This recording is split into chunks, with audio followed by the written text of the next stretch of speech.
গতকালকে থেকে আপনারা দেখেছেন যে জুলাইয়ে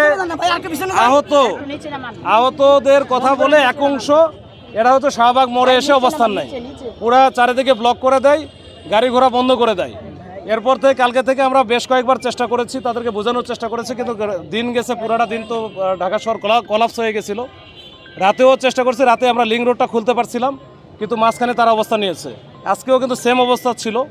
দুপুরের পর থেকে এই বিভিন্ন হসপিটালে যারা প্রকৃত আহত যোদ্ধা ছিল, জুলাই যোদ্ধা, তারা কিন্তু এটা নিয়ে তাদের এই যে বিভিন্ন রকমের সামাজিক যোগাযোগ মাধ্যমে তাদেরকে হেয় করে বিভিন্ন রকমের পোস্ট দেওয়া হচ্ছিল, বা এদের কারণে তাদের সম্মান নষ্ট হচ্ছে, এরকম বলে তারা এখানে মোড়ে চলে আসে।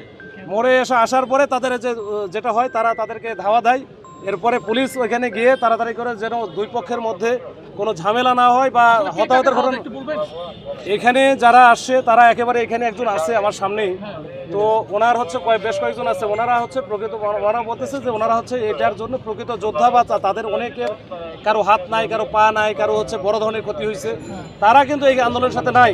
এবং এইটার বিষয়ে তারা জানে যে 5 তারিখে যেহেতু জুলাই ঘোষণাপত্র বা জুলাই সনদ দিবে, তো আর মাত্র 3 বা 4 দিন, এই 4 দিনের জন্য তারা তো নামবে না। তারা বলতেছে যে আমরা 5 তারিখে দেখে তারপরে নামবো, কিন্তু মানুষের দুর্ভোগ কেন আমরা করব।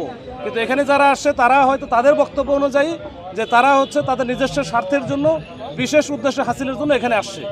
এইটার থেকে কিন্তু তারা এখানে তাদেরকে একটা ধাওয়া দেয়। পরে আমরা গিয়ে ওখানে অবস্থান নেই, নেওয়ার পরে যেন আর মোড়টা খালি করতে পারছি, যে মোড়টা যেন আমাদের ইন্টেনশন ছিল মোড়টা খালি করা, এবং দুই পক্ষের মধ্যে যেন মানে সংঘর্ষ না হয়, মুখোমুখি সংঘর্ষ না হয়, সেইটা ঠেকানো। এবং এটা আমরা সাকসেসফুলি এখনও করতে পারছি। যে পক্ষ ছিল এখানে অবস্থান আছে তারা অলরেডি চলে গেছে। এখন এটা আপনারা দেখছেন যানজটের চলাচল একেবারে স্বাভাবিক আছে। আর যারা এই যে প্রকৃত জুলাই যোদ্ধা বলতেছিল